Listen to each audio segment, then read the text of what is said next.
যে বিতর্কিত উপদেষ্টা তাদের মধ্যে যারা বিতর্কিত উপদেষ্টা তাদেরকে বাতিল করে তত্ত্বাবধায়ক সরকারের আদলে ছোট্ট যদি পরিষদ করে উপদেষ্টা পরিষদ, তাহলে সেখানে মতামতের ছোট হলে মতামত কম থাকে, তাদের পক্ষে সেই নির্বাচনটা অনুষ্ঠান করা সুন্দর হবে।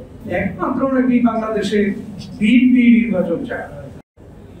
বাংলাদেশের বর্তমানে যে সংকট আলোচনা, এটা কিন্তু নির্বাচনকে নিয়ে। এখানে আমাদের প্রধান উপদেষ্টা আপনারা জানেন অত্যন্ত সম্মানী ব্যক্তি, যিনি এনজিও করে বাংলাদেশে বিদেশে সুনাম করেছেন এবং তিনি একটি নোবেল পুরস্কার পেয়েছেন। বাংলাদেশের কিন্তু আর কেউ নাই। তাই আমরা অনেক বিশ্বাস নিই এবং এদেশের জনগণ অনেক বিশ্বাস নিই যে বৈষম্য বিরোধী ছাত্র গণ আন্দোলনের যারা নেতৃত্ব দিয়েছে এবং আমরা যারা নেতৃত্ব দিয়েছি, আমরা অনেক বিশ্বাস করে ওনাকে প্রফেসর ইউনূস সাহেবকে এই পদে বসিয়েছি, অনেক বিশ্বাস করি। কিন্তু তিনি জাপানে গিয়ে যে বক্তব্য রেখেছেন, এতে আমরা হতাশ। কেননা উনি বলেছেন একমাত্র নাকি বাংলাদেশে বিএনপি নির্বাচন চায়। আমি তো বলছি কে নির্বাচন চায় না? নির্বাচন তো সবাই চায়, কিন্তু আমরা বলেছি ডিসেম্বরের মধ্যে ইলেকশন হলে নির্বাচন কমিশনের সুবিধা, সরকারের সুবিধা, জনগণের সুবিধা, সেটা আমরা যুক্তি দেখিয়েছি।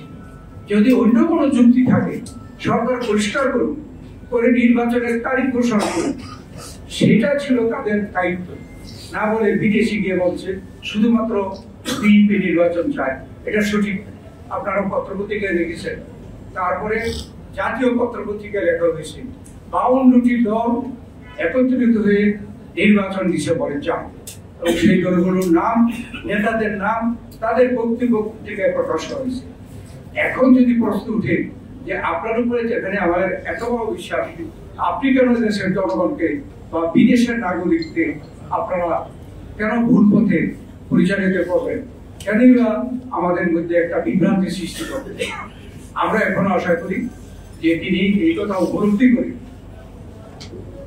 তিনি উপদেষ্টারা যারা অতিরিক্ত কথা বলে তাদের কর্মকাণ্ডের মাধ্যমে বিতর্কিত, আমরা সেটাও দাবি করেছি যে বিতর্কিত উপদেষ্টা তাদের মধ্যে যারা বিতর্কিত উপদেষ্টা তাদেরকে বাতিল করে তত্ত্বাবধায়ক সরকারের আদলে ছোট্ট যদি পরিষদ করে উপদেষ্টা পরিষদ, তাহলে সেখানে মতামতের ছোট হলে মতামত কম থাকে, তাদের পক্ষে সেই নির্বাচনটা অনুষ্ঠান করা সুন্দর হবে।